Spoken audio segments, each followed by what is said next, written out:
So, good evening, and thank you so much for joining us on what we hope will be an exciting journey. We've created these series of webinars to really help provide you with a guide to launch and grow a successful private practice.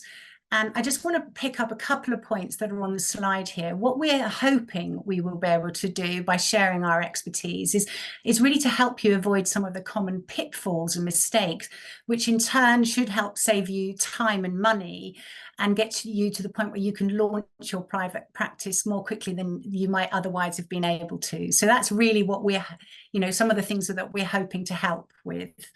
And then I'd love to talk a bit about who are designated, which I think is our next slide. So many of you know me, but for those of you who don't, my name is Jane Braithwaite, and I'm the MD of Designated Medical, which I started in 2013, so over 10 years ago. But before I say a bit about Designated, I want to take you back even further to 20 years ago to the role I had before I launched the company, because it's relevant to the conversation we're having tonight. So all those years ago, I was involved in helping to set up a private healthcare business in Wimpole Street in London. And that was really from the very beginning of finding a building that was appropriate, raising the finance for that building. So writing the business plan, presenting that to the banks and securing the finance.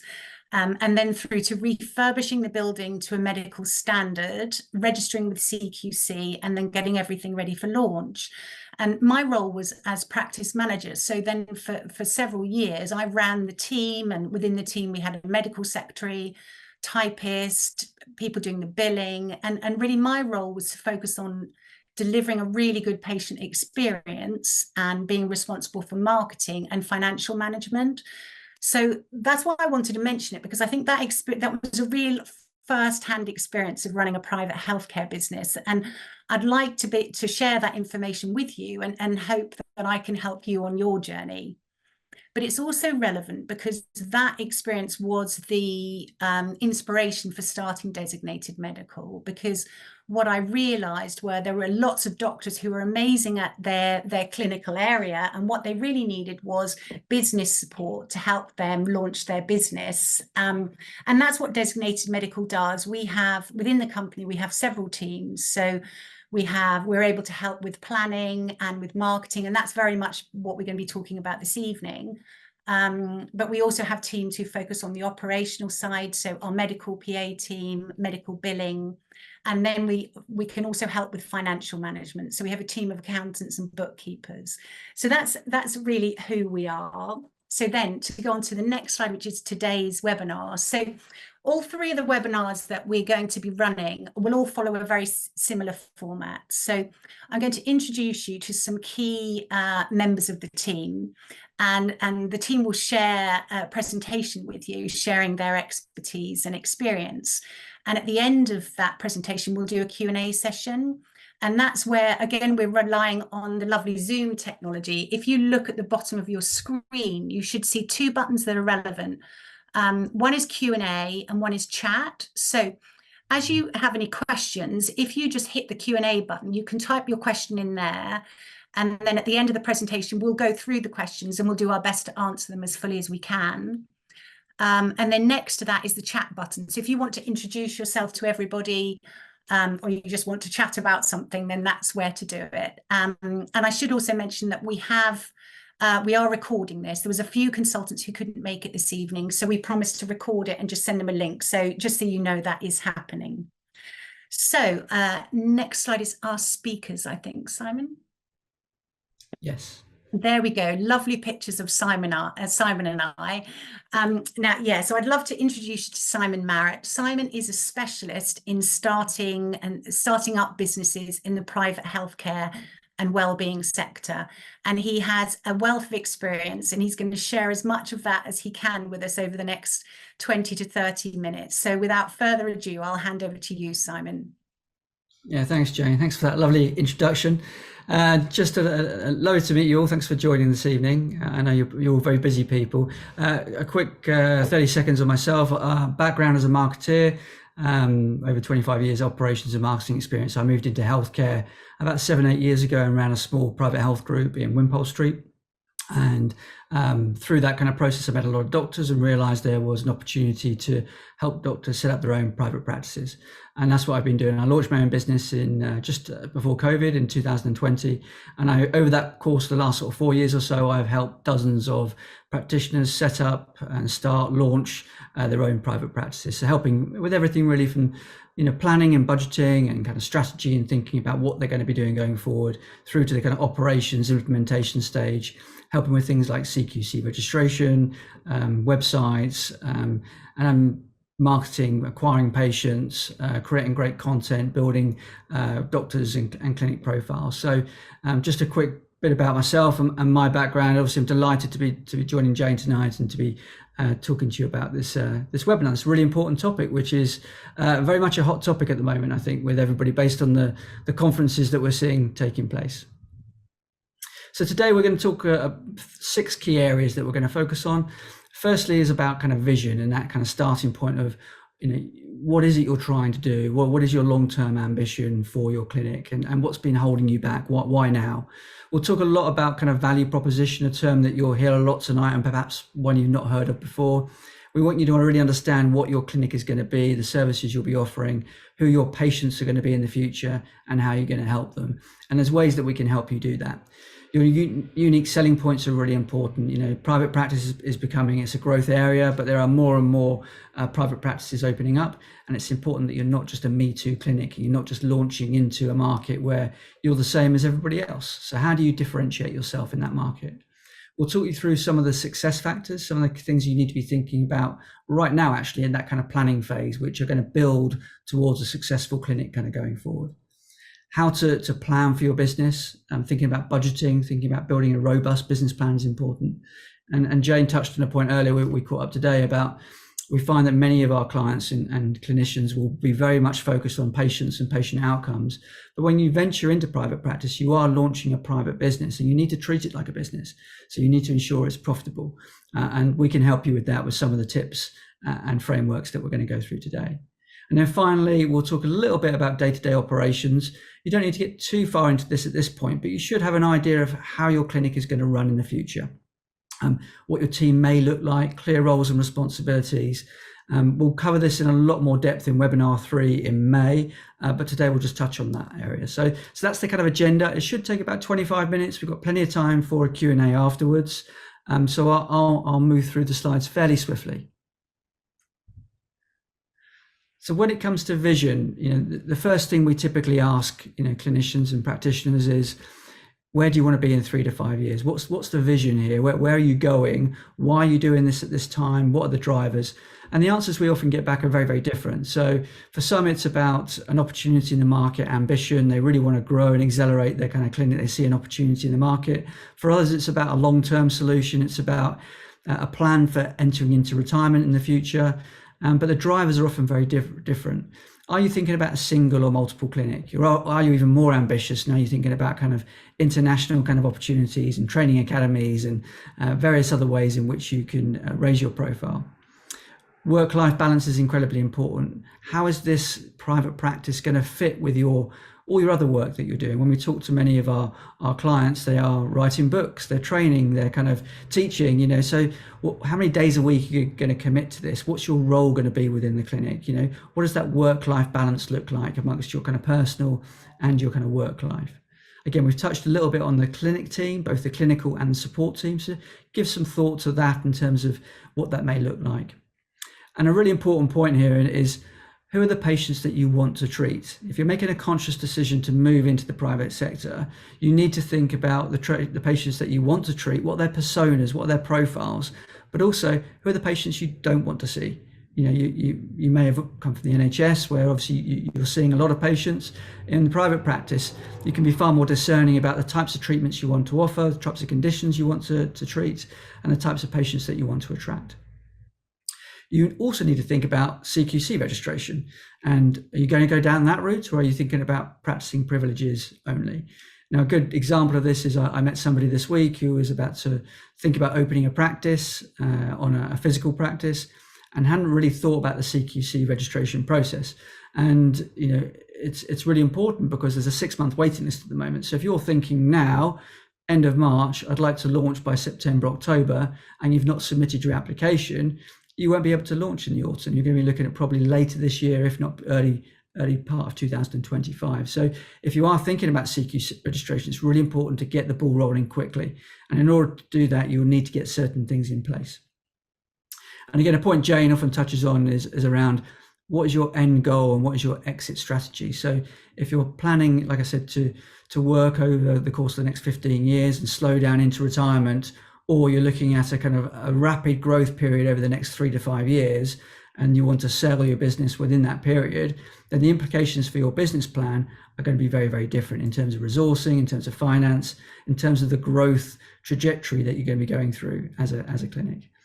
And a good question I always like to ask is, what does great look like for you in 3 to 5 years? And when a practitioner kind of sits down and thinks about it, often they'll come up with lots of things which actually are not related to work. Often it's about kind of work-life balance and family and how their practice is going to fit into their kind of work. So there's just some thoughts there, hopefully, around vision that will resonate with some of you there. Now, we can help you with that or with various frameworks, but one we like to use is one called the ACTOMS framework that you may have heard of before. Ambition, challenges, target audience, one key message, media, and success. And the idea is that on one slide or one sheet of paper, you can start to jot down your thoughts and give it a bit of a kind of framework. So what are you trying to do? Take that vision. What are you trying to achieve and in what time frame? So, try to break that out a little bit into a little bit more detail. Where would you like to be? What's the size of the clinic? How many clinics? What's the size of the team? What revenue are you looking to generate? What kind of income would you like to bring in? All of these things are worth kind of actually jotting down as part of that ambition. And what's preventing you from getting there up until now? What are those challenges and obstacles that are getting in your way? Is it around finance? Is it around resourcing? Is it around perhaps skill set that you don't have? So perhaps you don't know how to get there, and maybe you need to bring in an external team for a period of time to help you achieve that ambition. We touched on this on the previous slide, but target audience is really important. So being very clear about who you want to treat, the different conditions and treatments, different personas, being very clear. Often you'll be talking to perhaps 3 or 4 different target audiences that you're looking to attract. So breaking those out, understanding their different needs is a really good exercise to kind of go through, and it doesn't take a lot of time. Once you've done the first 3, one really difficult thing to do is to try and kind of encapsulate and distill down what your clinic is, who the patients that you're going to treat, the services that you're offering, and how they're going to benefit patients, and doing that in one key message. Now, once you've done that, you may have heard something called like an elevator pitch is used in other industries, but it's just the idea that once you've decided who you are and what you do, then you communicate that consistently through every marketing channel. So that's your website, it's briefing your patient care team, it's your social media profile, it's your LinkedIn profile, it's in your emails that are going out to patients. It's that consistency and repetition that's really important. And once you understand what you're trying to say, you then need to think about the media and the channels in which you want to communicate that message. So is it through webinars like we're doing this evening? Is it through your website? Is it through advertising? You may be considering Google ads or advertising on paid social media, for instance. Whatever you're doing, you want to be consistent in what you're doing in those channels. And finally, you're going to need to pin down, what does success look like for you? So we talk about ambition, and ambition can be quite ethereal in terms of, what does it feel like in 3 to 5 years? But also, what does it look like on paper? What size clinic are you going to be? What revenue streams are you bringing in? What's the size of your kind of team? What does success look like for you? Try and map that down on kind of paper. And again, this ACTOMS framework is a very handy framework to use to kind of just get the ball rolling, get your thoughts down on paper, start to document things and take a step in the right direction. So crucial success factors. What are those key factors you need to think about now when set up your private practice, which are going to ensure kind of success in the future? Well, firstly, we'll go into value proposition. I've already mentioned this before, but we'll go into a lot more depth around that now. What are those unique selling points around your clinic? We can't have you just being a Me Too clinic. Do you know your competition? What's the market look like around you? Who else is competing and how are they competing? What are their points of differentiation? What about pricing? How are you going to price? What about your fees? What about the treatments? What's the strategy you're going to use to price your service and your private practice? And then brand and communication. How do you want to look and feel in front of your patients? Do you want that wow factor when somebody lands on your website? What do you want to have to come across as local, warm and friendly, the beating heart of the community. They're two very different kind of like personas, two very different tones of voice and characteristics that, you could go in either direction, but you need to start thinking about the look and feel of your practice, that brand and communication aspect, because it will resonate through everything that you do. So you've heard me mention this 2 or 3 times already tonight, and I know there's some people on the call tonight who talk about this. But a value proposition is probably the starting point. And often when you're thinking about setting up, you do need to go through this process. And it's a short, succinct statement that really sums up what is your clinic, who are the patients that you'll be treating, what are the services and treatments that you're offering, and what are those tangible benefits that you'll be delivering to them, and are they unique? Again, we've talked about the idea of what is it that's going to make your clinic different to everything else that's out there. And this is really important for 2 clear reasons. One is it provides a clear message and understanding to your patients about who you are, what you do, and how you're going to meet their needs. It also can work internally, so it's really useful for briefing the internal team so they understand what your clinic is. So when they're speaking to patients, they understand what the proposition is and they're able to communicate it clearly. It also highlights those key features that are going to differentiate you from those other clinics and practitioners that are available. Patients have more and more choice these days, so why are they going to choose you? Now, to help you with that, we have a really good canvas, another framework. You've had ACTOMS, and now this is the value proposition canvas. So this is designed really just to help you kind of like put a structure around this. And it's a 1-sheeter. You can print it off an A4, A3. We'll send you a copy afterwards so you can use it after the session. And typically what it does is, as a starter for 10, you really kind of use the box at the top left to try and quickly define, I think this is 20, 25 words, what my clinic is about.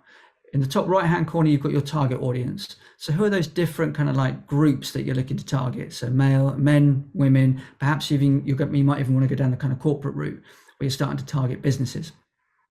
Now, then we start on the right-hand side. And the idea with the right-hand side of this canvas is that you're trying to build a picture of your ideal patient. So they are, you need to think about where they live. How old are they married? How many children do they have? What car do they drive? Where do they go on holiday? What do they do in their spare time? So you're trying to build what we call a Chinese portrait or a persona around, your typical patient. Now, why are they looking at private practice? Well, in this case, we put an example down, which is, I want to get back to living my normal life. Maybe they've been on an NHS waiting list for 6, 12 months, and they're finding that they can't live the life that they want. So they are looking for gains and they have pains. So those gains, what's going to help them? Well, they want the best treatment available. So that's what they decided. And they want to feel better ASAP.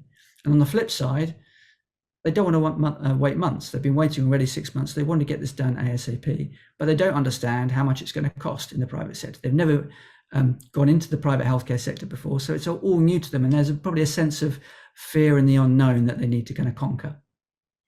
Once you've completed that side of the canvas, you then move to the left, and this is where you define your products and services. So we have, potentially initial consultations, you have follow-ups, you have treatments, you have medication, procedures, etc. These are ways in which your patients can engage and they will pay for these services. But what are these products and services? How are they creating gains, and how are they relieving pain for the patient on the right-hand side? So in this case, we're talking about personalized treatment for you. You're able to personalize the treatment, and you're also offering the best practitioners available in the area. Now, they're huge gain creators for that patient on the right-hand side. At the same time, those pains we've talked about on the right-hand side, you're offering them reassurance and peace of mind. You're offering them affordability because maybe it's a procedure they're going through which is quite expensive. Well, but offering packages which splits that payment up over the course of 12 months, for instance, that may make it more affordable and move them to a point that they're willing to make a decision and commit. So again, this is just an example that we use, and it's worth spending an hour with your team or on an evening or a weekend when you have some free time, just jotting these down. Like I said, you can print it off, you can do it online, but it's a really good framework to kind of kick things off in terms of private practice. Now, as I mentioned at the start of the webinar, I'm a marketeer at heart. So we're taught at a very young age to put the customer at the heart of the business, and it's all about the customer experience. And private healthcare is no different. And you need to put yourself in the shoes of the patient and think about what are those important factors for them when they're thinking about moving into private healthcare and they're selecting a clinic. Well, first and foremost, it's relevant across all businesses. First impressions count. So what happens when they visit your website for the first time? Is there that wow factor? Do they feel that warm and fuzzy feeling that they're going to be well looked after? That do they want to then carry on their journey, read a blog, register some interest, maybe make an inquiry, ask for a callback? What about your social media platforms? What happens with that first phone call? Are the patient care team well briefed? Do they understand your proposition? Can they clearly explain the services and the pricing? A poor experience that first time around, then they're just going to move on to the next clinic. So it's really important that first impressions count and you do your groundwork around that. We've already talked about value proposition and unique selling points, so I'll skip over that. But are you think about the experience and reputation of your clinicians? How are you presenting that to kind of like to patients when they come to your website or when they search for you online? Are you clearly defining your specialist treatments and procedures that are available? Perhaps a patient will choose you because they can't get a treatment anywhere else. Have they come from another trusted healthcare practitioner who's recommended you or recommended your clinic? Perhaps building your network, your kind of peer group is really important as well in that area. As I mentioned before, patients want to feel looked after. So do they get that kind of nice feeling when they come to the website, they make that first call, they feel that they're going to be looked after over the course of not only the first 2 or 3 months, but perhaps over the course of the next 3 to 5 years, depending on the medical field that you're working in. Pricing as well. Price is really important. I know many clients that I've been working with who had the attitude, which is, well, I want to bury my fees in the website. Well, that isn't going to help people with their patient journey. If they're trying to assess what the best treatment is for them, having to spend 10 minutes going through your website to find your pricing isn't particularly helpful. And then they end up calling up anyway. So there's things that you need to kind of think about there relating to putting the patient first. What are they thinking about? What's in their mindset when they're thinking about moving into the private healthcare sector? So once we've thought about that, now you need to think about what your USPs are going to be. How are you going to compete? You need to think about a combination of USPs. So firstly, things like positioning in the market. So take a look at what's available out there for patients. Are you going to become the most established? Are you the most reputable? Are you the premier kind of clinic in the area because of your location, but perhaps the doctors that you have on board, the team that you have? Are you the most trusted? What is the reputation of your clinic? So have you signed up to Doctify or Trustpilot? There are many other review sites out there, I may add, but actually displaying that kind of front and center, and being known for delivering outstanding kind of patient care is a fantastic way to differentiate yourself. What about the experience and qualifications of your clinicians? Is that something you can use as a USP that differentiates you from other clinics? The idea of patient experience and service, quick, responsive, expert, the difference between calling up and speaking to somebody that sounds like they come from a call center and someone that's actually working very closely with the clinical team who understands the services is huge. Price, are you going to compete? What is your pricing strategy? And we'll come on to this on the next couple of slides, but are you going to be more of a kind of value affordability type option, or are you a premium price option? So you need to think about, where you sit, what your pricing strategy might be. Similarly to online profiles and reviews, what about your success rates? Are you demonstrating previous kind of patients that have been on a journey through with you? Can you present the effectiveness of your medication and treatment? Do you have those stories that patients like to read? That could be a really big USP. The testimonials are incredibly powerful. And location and convenience. Are you the easiest to find? When I search for your clinic or a clinic of your nature, ENT clinic, for instance, in your local area, do I find you first on Google? How convenient is it for me to get to you? If you've got a physical location, can I find you quickly? Is there parking available outside? Are you centrally located? These are all things that you need to be thinking about what are going to be your combination of USPs that you're going to use to market your clinic and how you're going to differentiate yourself from the competition.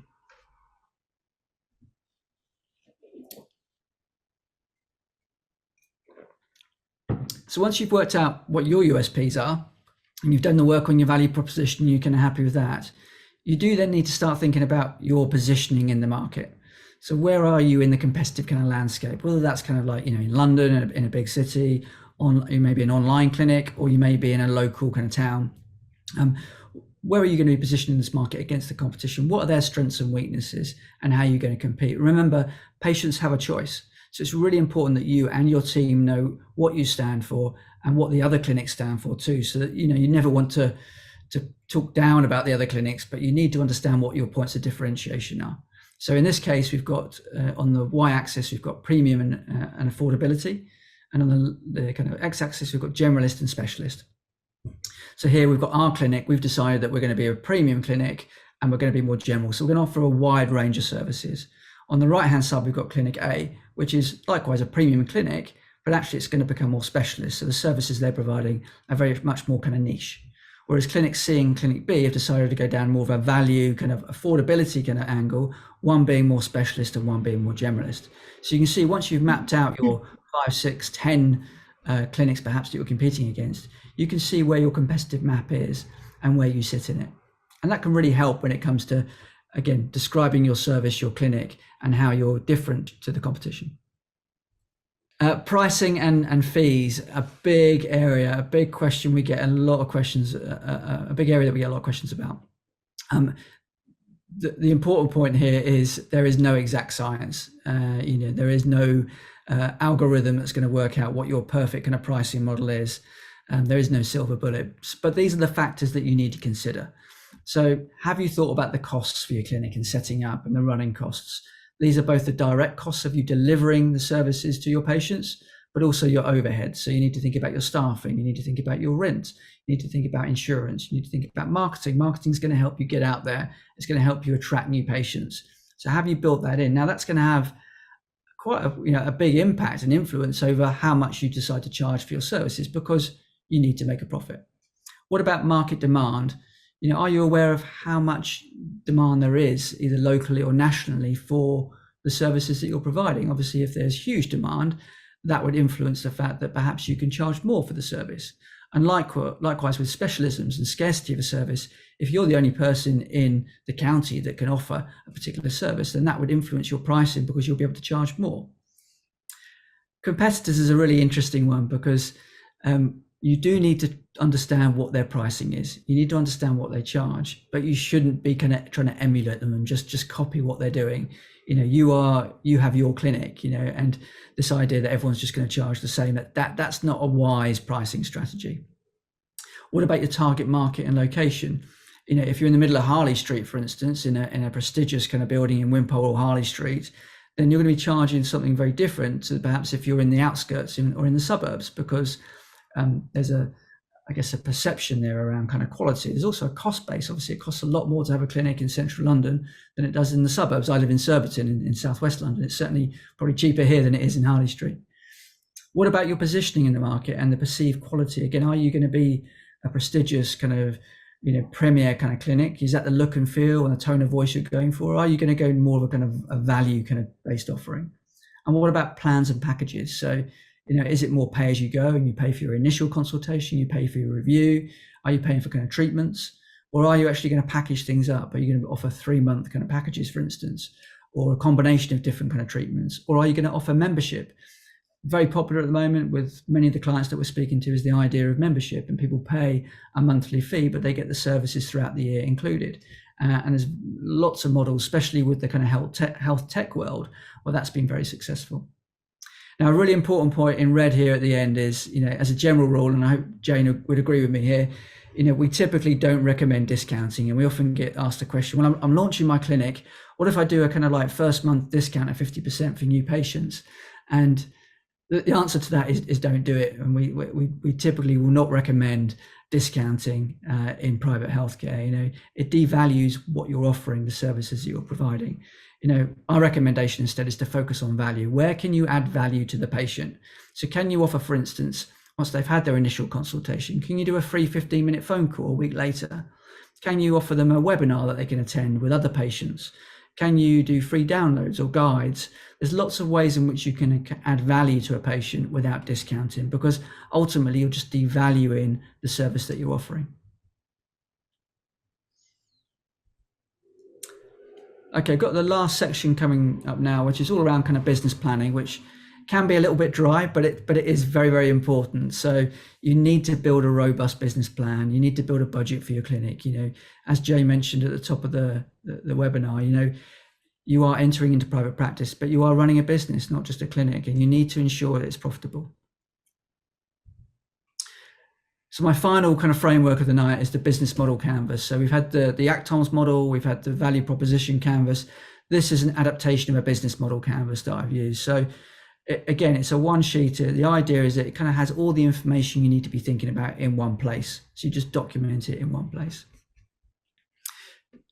At the top is, who are your patients going to be? We've already discussed this before, and how you're going to group them by their similar needs. Is it by gender? Is it by kind of conditions, treatments? It can be a combination of those different things, but you need to think about those typical groups. Then you move to the left-hand side and you think about, well, who are the partners that are going to help me, run this practice and make it successful? Well, firstly, you need a patient management system where you're going to store your medical records. The development of patient management systems over the last sort of 5 to 7 years has been huge. They're far more user-friendly than they used to be, far cheaper, actually, far more affordable than they used to be as well.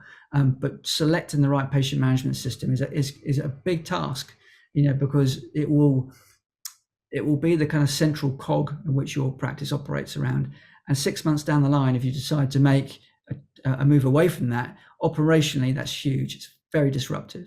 What about clinic fit out and build? Are you moving down the route of thinking you're going to have a physical clinic? So once you've got the lease sorted, it's probably worth consulting with people who do this day in, day out, because they may be able to negotiate better deals for you, be able to cut some corners and help you avoid those kind of pitfalls.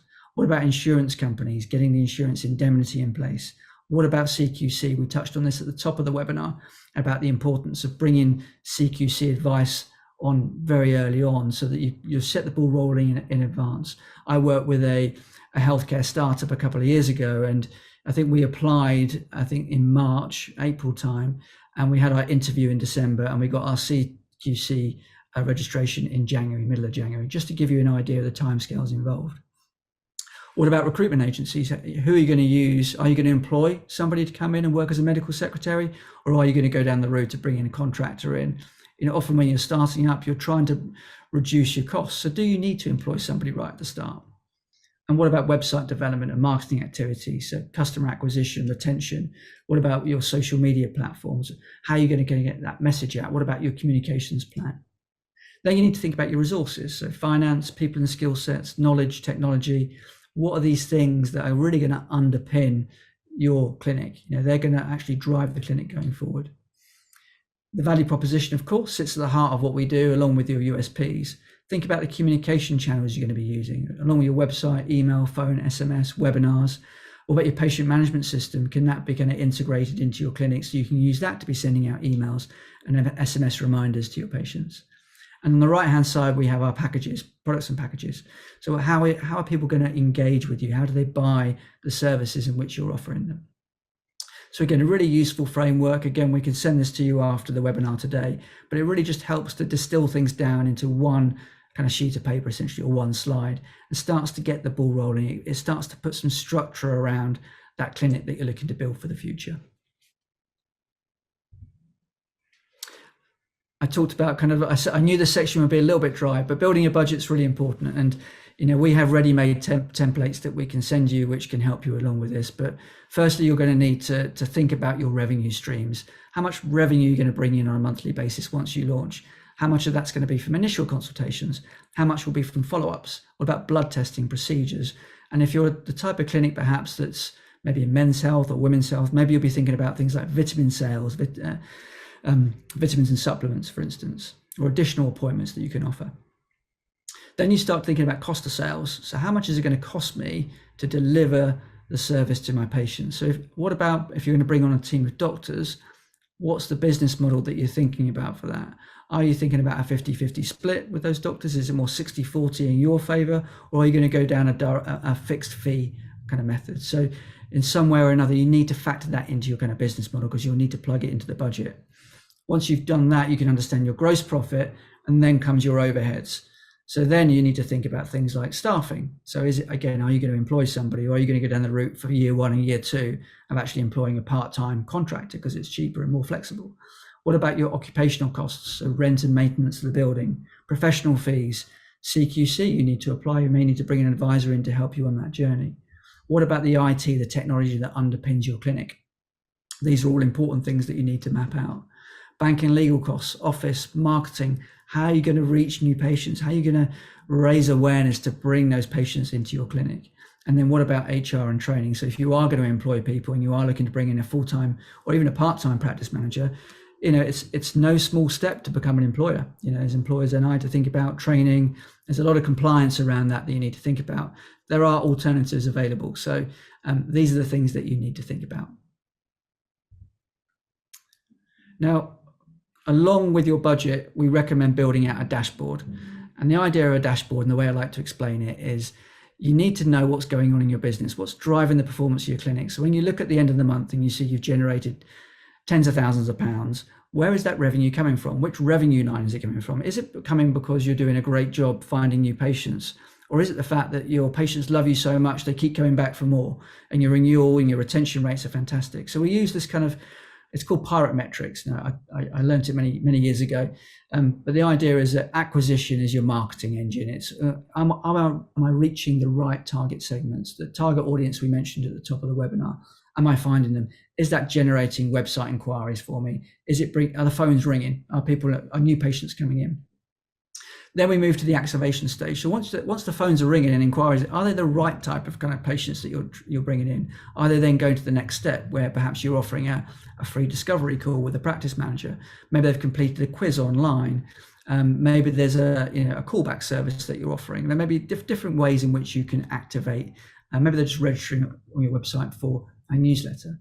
But activation is a really important step because it just shows that intent to purchase. We then look at the revenue stream, which is obviously the first time that someone pays for an appointment or a procedure. That's new patients. So you want to be tracking the number of new patients you're bringing in each month and the number of initial consultations. This will show you how successful you're being with your marketing, or certainly the acquisition side of your marketing. Then we move into the retention column. This is about, now, not every clinic that I work with focuses on retention. So I work closely with an ENT clinic, for instance, where review consultations just aren't relevant because a patient has symptoms and a condition, they come in, they have a consultation, they get treatment, and they don't come back. But in menopause clinics, review consultations on a regular basis are really, really important. So you need to think about the retention. So how many review consultations?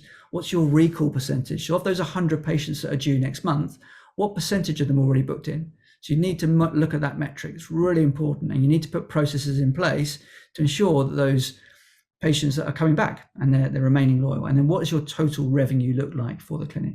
And the final column is almost a panacea really around the perfect situation is that you're generating lots of new patients, they're staying for a long time, and those patients that stay with you then leave lots of 5-star reviews for you. They love your service, they keep coming back, and they're advocates for you. So they're going out into the marketplace, they're recommending you to friends and family, and they're helping drive your acquisition at the other end of the funnel on the left-hand side of the screen. So that just gives you an idea of, this is a very simple dashboard. It doesn't take long to set up, but it really will lift the bonnet on what's happening in your clinic, and you can do it from day one. Okay, the final slide from me today before I pass back to Jane is all about day-to-day operations. And as I mentioned at the top of the webinar, we will cover this in a lot more depth when it comes to webinar 3. But just have an idea, start to think about what the shape of your clinic is going to look like. If you're going to take the founder and kind of clinical director role, which is very typical, what's your clinical team look like? Are you going to have 1 or 2 doctors underneath you or working under you for year 1? Are you going to have a nurse? You're going to have another healthcare practitioner working with you, maybe an HCA. And then what does the clinic team look like from a kind of practice manager and medical secretary perspective? Who's picking up the phones? Who's liaising with the patients? Who's answering the emails? Perhaps you can extend those roles into managing your social media channels as well. So what does that team kind of look like? And then you can't forget the back office. So yes, that's the day-to-day running of the clinic, meeting, talking to patients. But what about your commercial and marketing team? Who's building partnerships? Who's driving traffic to your website? Who's managing your social media? Who's managing your website? Who's working on your SEO? Who's creating great high quality content for your website, which is going to help you boost up those kind of like the social media and the kind of SEO rankings and drive more traffic to your website? And then who's going to look after your accounts? Who's the kind of finance function within your team? Doesn't need to be full-time, could be part-time, but it's a really important aspect of the business to be thinking about in terms of billing, bookkeeping, accountancy.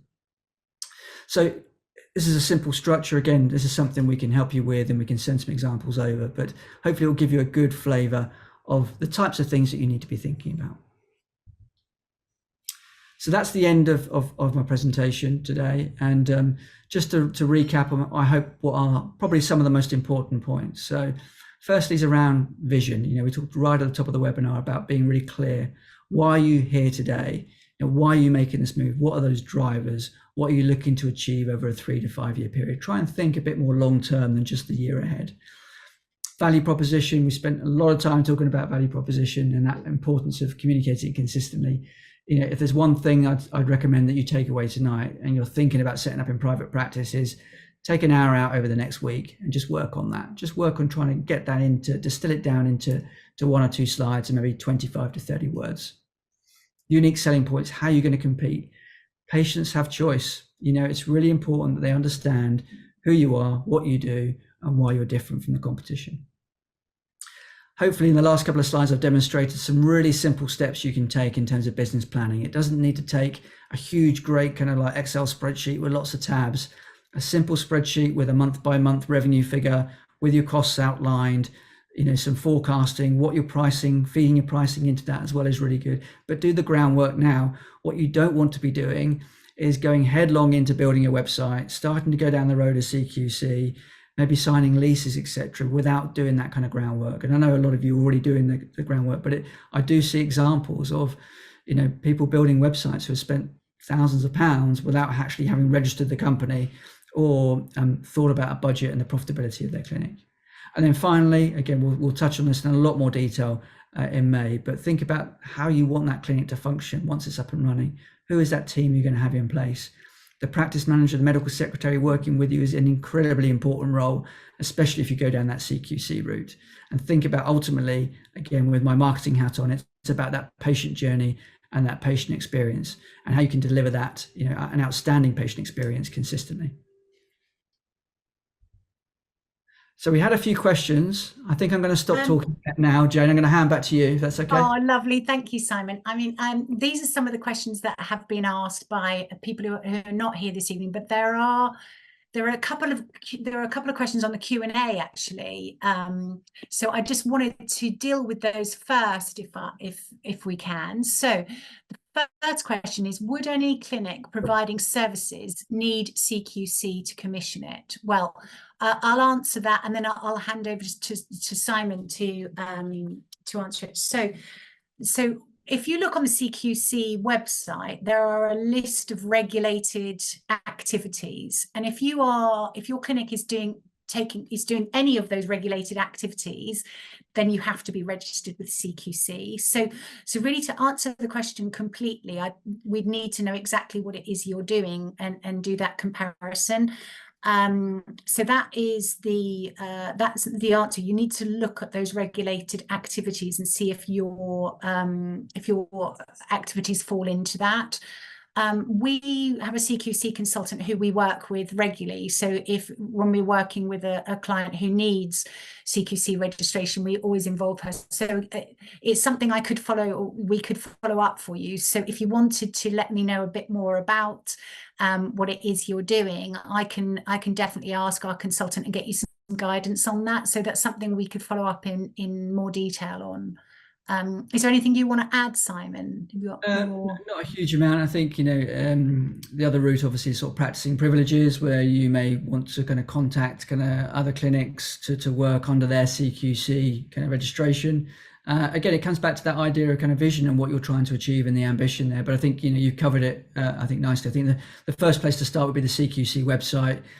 Get in touch with us. Like I said, like Jane said, we work with CQC advisors. I just would advise that be careful about who you select. Make sure you go with a recommended advisor. There's been some bad, I've heard about some bad cases of people being advised and not getting through the interview, having waited 6 months and then found that actually they failed with their application. So do speak to us. We'll make sure we point you in the right direction and we give you a reputable consultant. Yeah, that's a really good point, because you don't want to wait for 6 months only to find that the way in which you've prepared isn't what CQC was looking for. So So that's the one about CQC. Then there's two more. There's another one here. Where do I go to get a website? They're so variable in price. Yeah, I mean, this is something that we talk about almost on a daily basis. And I actually think this is an area where a lot of clinicians have spent more money than they needed to, and probably not really got a website that they wanted. I mean, my view is you should always go with a provider who understands the private medical sector. So it needs to be a website developer who understands the industry sector, because a website that might work in a financial world isn't going to be the right kind of website to work in this world. So that's one thing. The other thing I think is really important is everyone focuses on day one and getting the website created, but actually maintaining the website is really, really important. You know, if your developer or provider doesn't look after your website, it will slowly start to grind to a halt and crash. So you need to choose someone who is going to work with you on a long-term basis, so someone you can trust to be there. And I found, you know, doctors tend to go one of two ways. They often go with someone who is a friend of a friend who can do it quite cheaply, and then that friend of a friend isn't necessarily there in 6 months' time. Or they go with a big agency who charge them thousands of pounds for something they don't really need. So I think you need to find someone who understands the industry and can advise you on what you really do need. So you're not going for all bells and whistles on day one if you don't need them. That would be my advice. And you know, again, it's something we do. You know, we design websites for people, so we can talk you through how we would approach it, if that would be helpful. Again, yeah, Simon, I'll hand over to you. 100% agree, Jane, with everything you said there.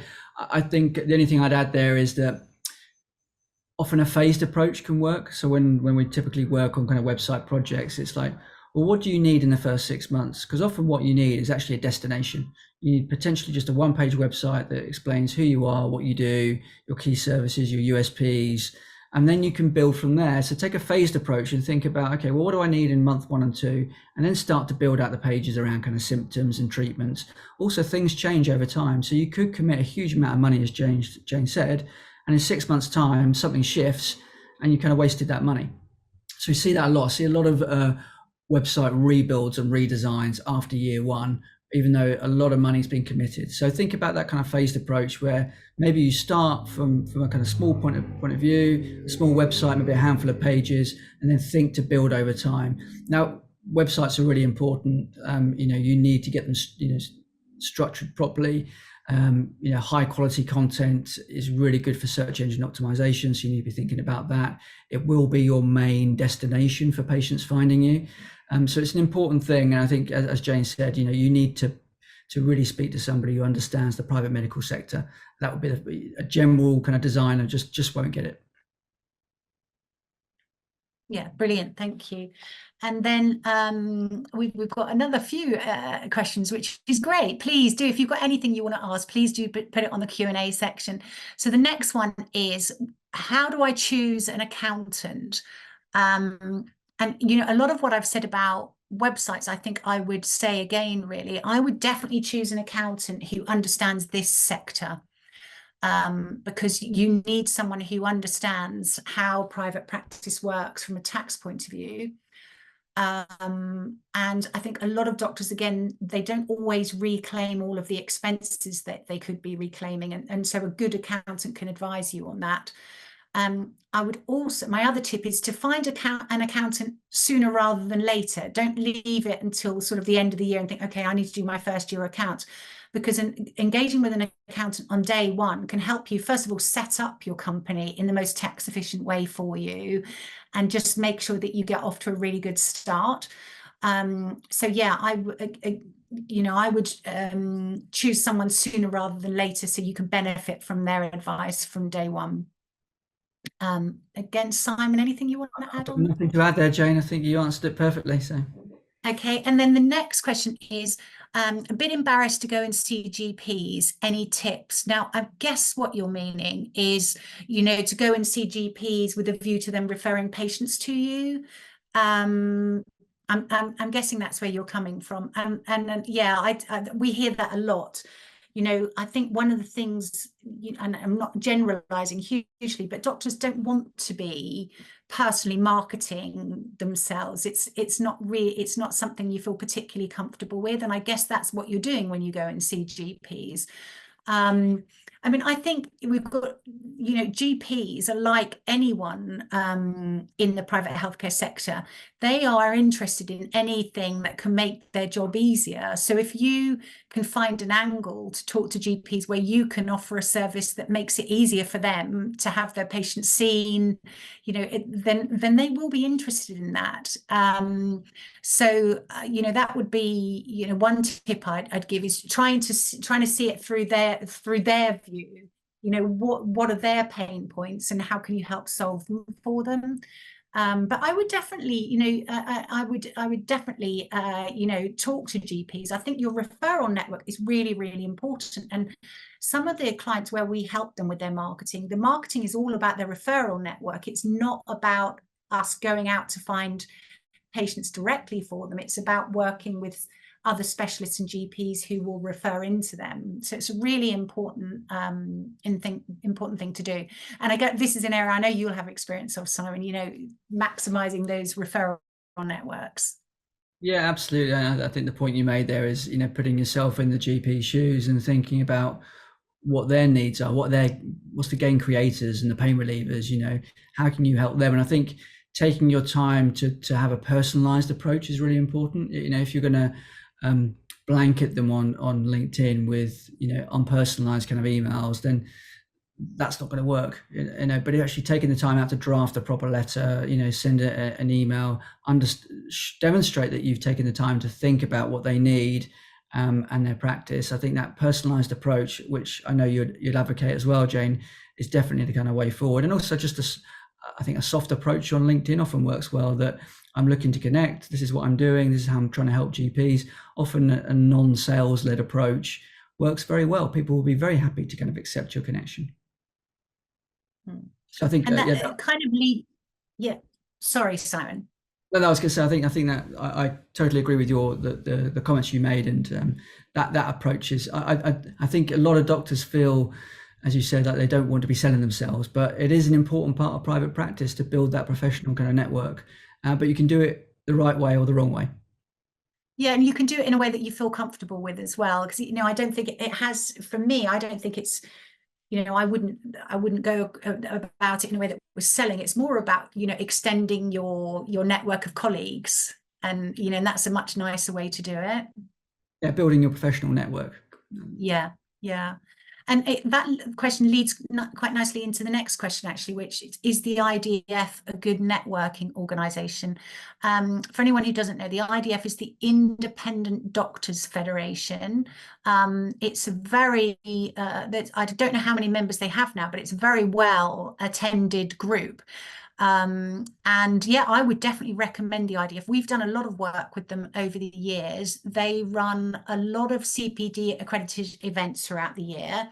They also run the annual appraisal service. So if you need an annual appraisal, you can do it through the IDF.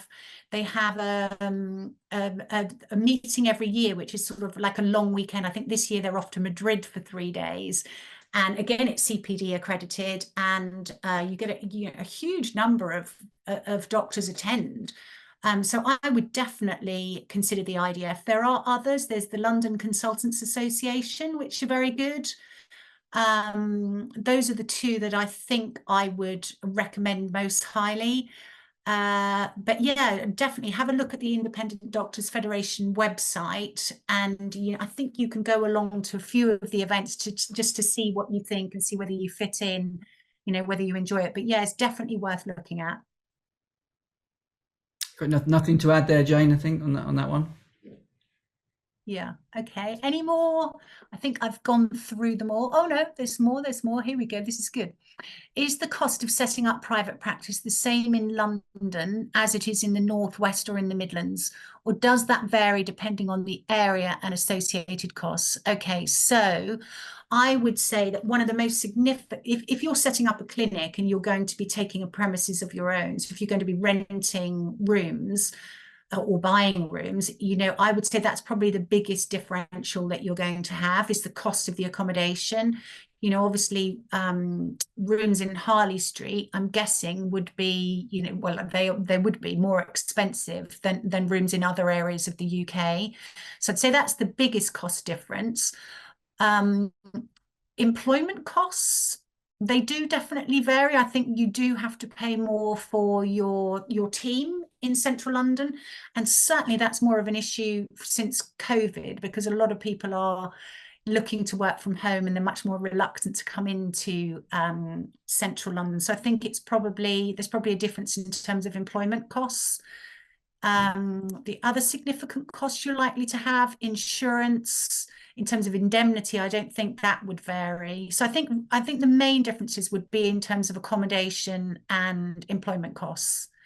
Again, Simon, anything else you can think I'm of? nodding in agreement, Jane. I think the other costs that we'd be looking at I can't see there being much of a difference. For instance, sort of marketing or anything like that. That can normally be done remotely. I'd say it's the occupational costs of sort of rent and then staffing, because if you want somebody to work in central London, you're going to need to pay more than if you are working in the northwest or the northeast or the Midlands. So it demands a higher, teams demand a higher salary.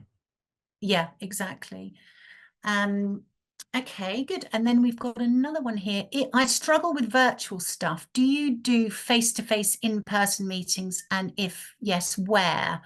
So again, does this mean in terms of virtual meetings like this one, where you'd rather do this in a face-to-face setting? Then certainly that is something we can do. I'm trying to think if you mean that in terms of the private health sector. What's your take on that, Simon? Do you want me to read it again? Yeah, I think if it's, I think we obviously do a lot of calls online, but yes, we're very happy. I think depending on where people are in the country, to meet. I think Jane, you're based similar location to me, aren't you, in sort of southwest London? Yeah. But we can travel, of course. So I think face-to-face meetings are important. Typically, we would definitely, when we work with our clients, we do meet them, from time to time. So it's important. Well, now we can meet face-to-face, then why not? Yeah, I have to say, I really miss meeting face to face. I often say to people now, I'll come in and meet you, and they say, oh, no, Teams meeting or Zoom meeting is fine. I think it's, I welcome the opportunity to get together in real life. And actually, as a company, we do run, not often, but about twice a year, we run events for clients. So, and it's usually quite informal. It's just drinks and networking, and we'll have a couple of presentations. That we've always done that in London. We haven't done them outside of London, but hopefully that's something we can introduce as over time. But people really value the opportunity to get together in a room, I think. Yeah. And then here we go. Are there arrangements by which we can do a percentage deal with PA support whilst we grow, i.e. grow with you? Yeah, absolutely. So this is more, we'll come on to the ways in which you can resource your practice in webinar 2. So, and Simon's touched on it tonight.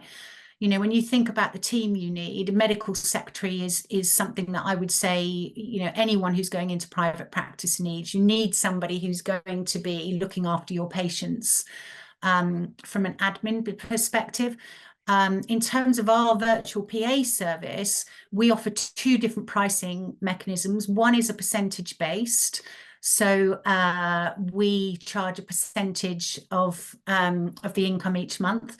The other way we charge is pricing packages based on the hours. So, and again, that kind of works in the same way, grows with you. So when you first launch, you might only need 10 hours of support a month. And so that's what we provide you with. And then as your practice grows, you need more and more support, and we just change you to a different package and we increase the amount of support we provide. So whichever way you want to go, we definitely work like that. Interestingly, our billing service, we always offer that on a percentage basis. And we only charge for the money we bring in. So if someone doesn't pay, then we don't get paid either. So that's a real kind of like really working together, because our success is determined by your success. So that's how we like to work. Again, anything that's probably more my area than yours, Simon. Definitely your area, that one, Jane. Yeah. And then finally, this is a nice one. Really great meeting. Love your enthusiasm and personalized approach. Oh, thank you. Good. How are we doing for time, Jane? Are we? I think we're getting to the point where we ought to wrap up, and I don't have any more questions coming in unless anyone wants to quickly put something on there. Should we head on to the next slide, Simon? Here we go. You've done it. Brilliant. Any questions, Jane? I think if they just the info@designatedmedical.com, we'll be happy to answer any questions after today's webinar. So. Yeah, I mean, these are the three things I just wanted to leave you with, really, is that myself and Simon would be very happy to meet with any of you individually if you would find that useful. Often in an event like this, there are things that you want to ask that are specific to your situation. And so if it would be helpful for us to get together with you and talk that through in more detail, we'd be really happy to do that. So just drop us a note. We also wanted to invite you to our WhatsApp group. We're setting this up purely for people who attend the webinars. And we thought it would be a really good way of providing ongoing support, where you can all support one another and we can also, answer questions. So, so that's something that might interest you. And then finally, of course, our next webinar is on the 3rd to the 24th of April.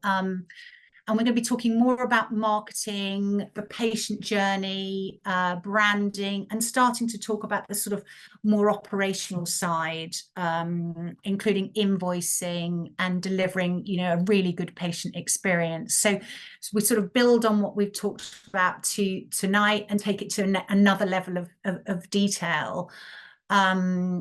And I'll send everybody a follow-up email in the next couple of days and just reiterating all of these points. And of course, you'll have my email, so you can then, any questions, just fire away. Yeah, I think in that email we'll include a link to the WhatsApp group. So if you want to, you can join there. So exactly. Sorry, this is just more detail about webinar 2 and the date for you there. So I think that's everything. I just want to thank you again for attending. And we'd love to see you next time. So I hope you can all make it next time. And as I said, if Simon and I can help in any way, please do get in touch and we'd be very happy to help. Okay, have a lovely evening, everyone. Thanks for attending, and we'll see you next time.